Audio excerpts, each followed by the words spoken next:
All right, so we're still talking to Jason here at Occupy Flint, and he told a really interesting story the other night that involves a lot of the stuff that some of my listeners who are into the free man on the land stuff would probably find really amusing. So I'm going to give him some time here to kind of relate that story to you. So take it away, Jason. Yeah. My woman and I, we've been traveling on the territory on our bicycles. We're came into Flint from Flint Township, about 3.5 miles. Yeah, it's pretty solid. What about it? I can contact her. Go ahead. Sorry about that. We're traveling on the territory on bicycles. We came into town about 3.5 miles into this city, and we had come to, go to local businesses, go see Atwood Stadium, and do our own thing, kind of a day out. We went out and ate and went to the tobacco shop and whatnot. I was open carrying, the woman, she concealed carried. And so we're on our way home, and we stopped at a Walgreens parking lot. We saw one of my friends there, so we stopped to talk to him. And he says, "Wow, man, what do you just like rock with that on your hip right down the road like that, huh?" And I was like, "Yeah, sure." He's like, "What do you got, a permit or something?" I said, "No, I don't have to have a permit for this." And he said, "Well, dude," he was like, "Dude, you don't even carry ID. What are you going to do if the cops come?" I said, "Dude, the cops, they're not coming out here. They don't come out for this. There's a protocol for it. It's, guy with a gun. If he's not doing anything with it, then sorry, lady, we can't help you. Can knit your socks or whatever." And so I just get done telling him, "No, dude, they're not coming out here." And this sheriff department deputy pulls up behind him and blocks him in. Another one pulls in front of him. And so this guy gets out of his truck and he does the gunslinger, man. He's got his hand on his gun. Oh yeah, show us that. You do that really well. Gunslinger, this is the guy, So he pulls up in his truck, and he's got this big giant, sheriff's department SUV, And he gets out of the driver's side, and I'm sitting where, from your perspective there, he comes around the front of the truck like this. And he comes walking up to me and he goes, "Now don't make any sudden moves." And he's like, 15 feet away. And I said, "Oh no." And he just stares at me. He doesn't say anything for the longest time. So I continue talking to my friend. I said, "Yeah, man, sorry about this. Holding you up and whatever, because this guy's got him blocked in, and it's because of me open carrying, even though it's my right." And so I said, sorry about that. And the cop steps between us and he says, "Oh no." He says, "That conversation between you and him, that is over. I'm here to talk about that." And this is the point where, even him stopping and, putting his hand on his weapon and walking up to me and telling me don't make any sudden moves, in my eyes, is an offense. And it's possibly a criminal offense, and it's, he's negligent and, hostile, possibly even. And so he says, "Don't make any sudden moves," and he comes around and he says, "No, that conversation is over." He says, "I'm here to talk about that." And I said, "What about it?" He says, "Is it real?" I said, "Absolutely." He says, "Has it got one in the pipe?" I said, "Yep." And he goes, he says, "Do you have a permit for that?" I said, "Do I have to have a permit for this?" He says, "Well, it's partially concealed right now." I said, "Absolutely not. I haven't made any attempt to hide my weapon." He says, "Well, you got a point there." He says, "Do you got ID?" And I said, "Nope." And so he gets out his pen and his paper, and he says, "What's your name?" And I said, "What are you going to do with it?" And he says, "I'm here now, and you have that, and you could be a felon." And I said, "I'm not a felon in any way. I'm not a criminal." And he says, "Well, still, we're here, and you have that, and you could be a felon, and if you were a felon, then you would be committing a crime. This is offense number 7, he's committed." And it's not reasonable cause, and it's not probable even, and it's in direct contravention to their insurance policy. And so he says, "We need to know who you are. We need to find out if you're a felon." And he says, "What is your name?" And so I give him my lawful name, which we'd gone through this in court cases before. So I give him my lawful name, and he takes it down and he says, "What is this, your first name, your last name?" I said, "No, that's my name." And so he says, "Look, we're going to have to find out who you are, because if we can't find out who you are, we're taking you downtown and fingerprinting you." And he said, "You don't have ID, and you won't give me your name, so I can't find out who you are." And I said, "Well, how am I supposed to know, who?" I said, "I don't know who you are." And he says, "Well, I'm with the sheriff's department." He points at his truck, and I said, "Well, I have a reason to believe that, but I don't know that, no." And so he says, he's still trying to get my name, so I give him my name, I give him my lawful name. He says, "What is this, your first name, your last name?" I said, "No, that's my name." And so he says, what's your date of birth? I said, no date of birth. He says, excuse me?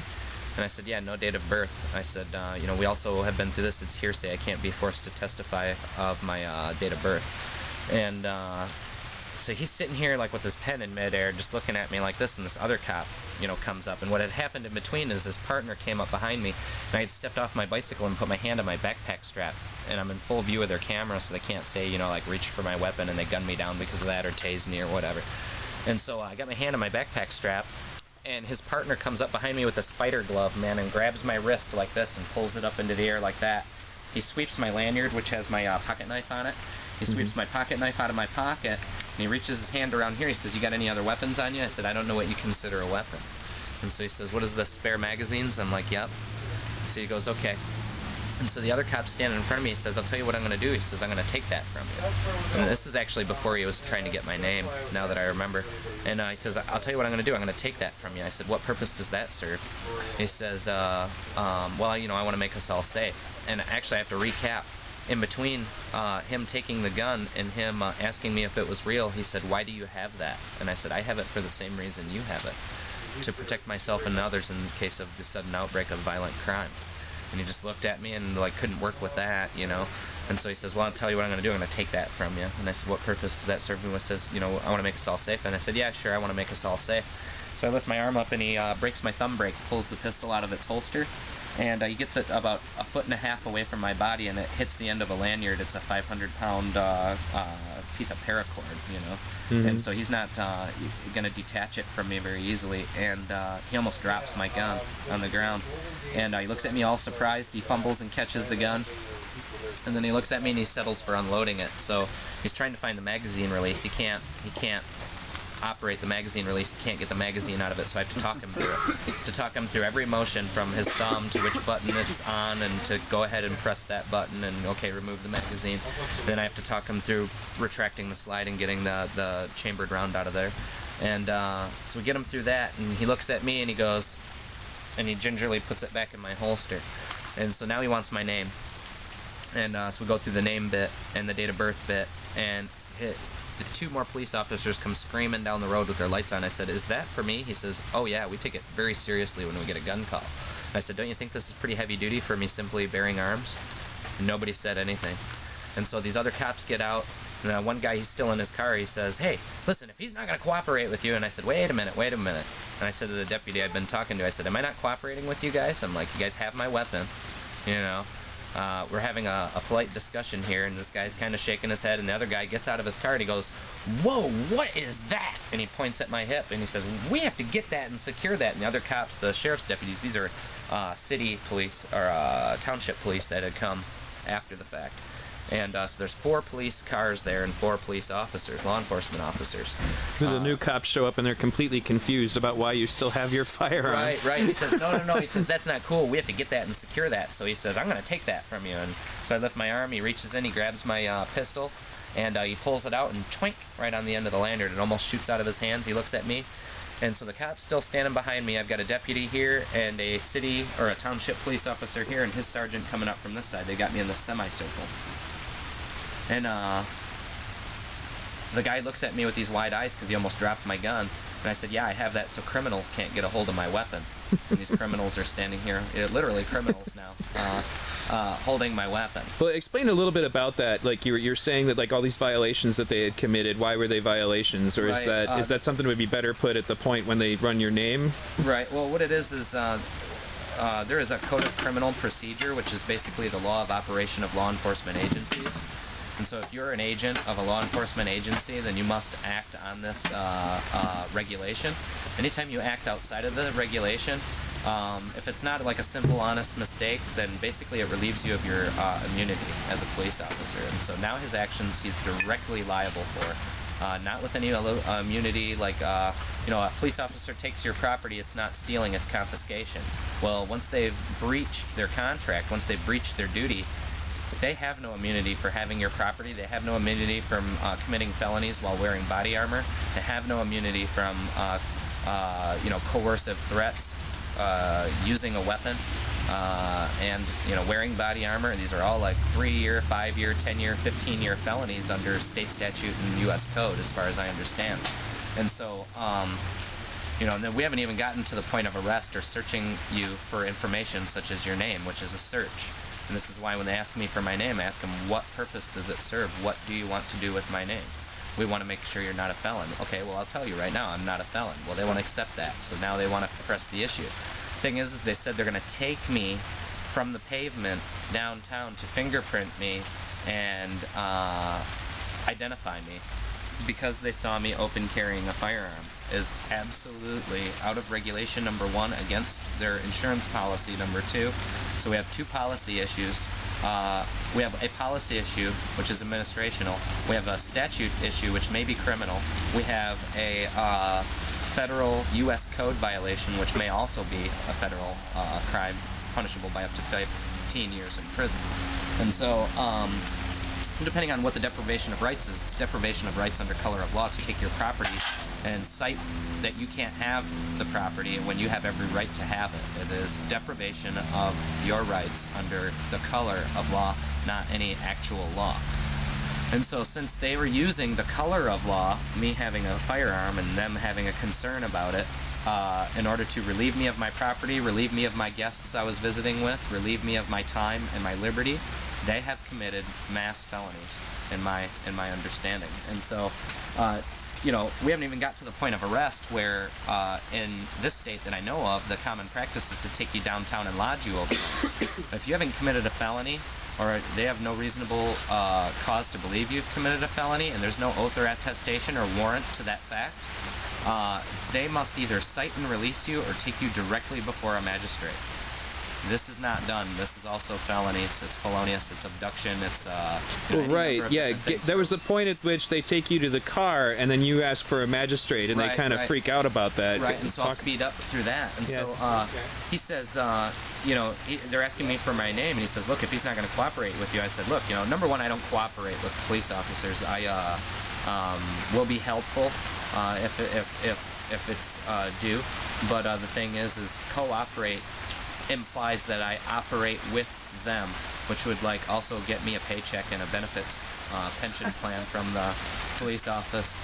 And so, I don't have one of those, and so no, I don't cooperate, but I do my duty, which would be common. And so he says that now I've got all the four of these police officers, and I said, look, hasn't anybody talked to you guys about this, about open carry? And they're like, yeah. And the one guy says, look, you got to have an ID. And I said, what, is there some kind of law that says I have to have an ID? And they did the sideways head shake, yes, no, like, yeah. And I'm like, no. And so they're running my name through the computers. It's not coming back because it's my lawful name. It's not a corporate person. It's not a entity that they have jurisdiction over or authority over. And so it's not in their database. And so I told them, I said, look, I'm not a criminal, so I'm not going to be found in your database. In the meantime, they got bored with me, and they started questioning my wife and my friend. And they said, well, how about you? You got anything on you? She says, yeah, but I got a permit for it. And he says, where's it at? She says, it's right here in my waistband. And she goes, and I got another one in my ankle. And this other cop, the sergeant, the older guy, comes over and he says, Jesus Christ, he says, you could have shot me. And she says, but I didn't. And he says, Jesus Christ, you guys got more guns than we do. And she says, that's because we're the people. And I was so proud of her. And in the meantime, they had been picking through my pocket knife and my ammunition and things. And my wife swept it off the hood of a cop car and reconfiscated it into her pocket because it's her property too. And so she has it, and they are talking to me, and they're trying to get this information out of me. They're trying to get my name. I give them my name, but they don't recognize it as my name, so they basically want to take me downtown. They start playing good cop, bad cop a little bit. The bad cop comes over and says, look, these guys want to take you downtown. He says, why don't you come with me, and we'll check this out on my computer. And this is a thing where, a police officer can come up to you and say, hey, you want to come over here and talk about the color of the sky or the sidewalk over here? And you can come over there and talk to them. That would be voluntarily and willingly, having contact. And so, like, if they want to officially contact you, they have to identify themselves. They have to be in uniform, which doesn't mean necessarily uniform, business card, badge, and state-issued photo ID, law enforcement ID. And so that would be in uniform. They would be ready to do their job, like not having your pencil for class, you know. And so we can catch them on that, you know, if they're slovenly. And so then they tell them about how you got into the car, because we got 2 minutes. All right. And so he says, you know, why don't you have a seat in the car? And we'll try it on my computer. And I said, and he starts taking my backpack off my back. And he pulls my backpack around to the front of him, and he's looking at the zippers. And I said, I don't consent to any searches. And he says, I'm not going to search it. I'm just going to put it back here in my trunk. And so he says, why don't you have a seat in the car? I said, is that going to imprison me? And he says, just have a seat in the car. So I feel he's going to hurt me. I'm under duress. I sit down in the car. A sergeant comes over, and he says, we can't find anything on him in the computer. And I said, do you guys have a magistrate available? And they did this darting look at each other, and the sergeant says, no, you know, we don't have one available. So I lift my feet up off the pavement and put them in the car, because I figure now they've abducted me and they're not intending to take me to a magistrate, and basically, you know, I could sue them. And so the first question he had when he got in the car is like, dude, I don't know if you're looking for a lawsuit or what. I said, no, I'm not going to sue you. What you have here is, you know, you're running into is the difference between dealing with a person that you have authority over and me. And so we get through, you know, the deal. He's trying to get my name again. He runs it in the computer. He uses my family name to engage the information that he needs, which would be a first, middle, last name. He makes it fit in the computer. He pulls it up. And I said, look, I'm not that person. I've already proven that in court, but I can verify anything you're going to find in there. He said, what am I going to find when I open this up? I said, you're going to find that that person's license was voluntarily canceled by voluntary surrender a year and a half ago. He opens his computer up. It says, license canceled by voluntary surrender. He slaps his computer shut, hops out the door like lickety-split, dude. Hops around to the side of the car, and he says, look, mister. And he says, oh, and I'd already told him, don't call me mister. He says, what do you want me to call you? And I said, Jason Michael will work for business purposes. And he says, Jason Michael, you're free to go. And so I hop out of the car. And I said, there's a loose cartridge around here somewhere. I'm going to need that. And so he goes to everybody. He's like, do you got his cartridge? Do you got his cartridge? They all point at my woman. I go over to the woman. She hands me my magazine and my pocket knife. I put my pocket knife in the pocket. I put the magazine in the pistol, which Bad Cop put in my hand with the action open. Slap the magazine in it, stop the slide release, chambering around, and put it back in my holster and continue my conversation. It took about a half an hour to, like, basically reinforce everybody's rights on the matter. Thanks, man. Yeah. Did you get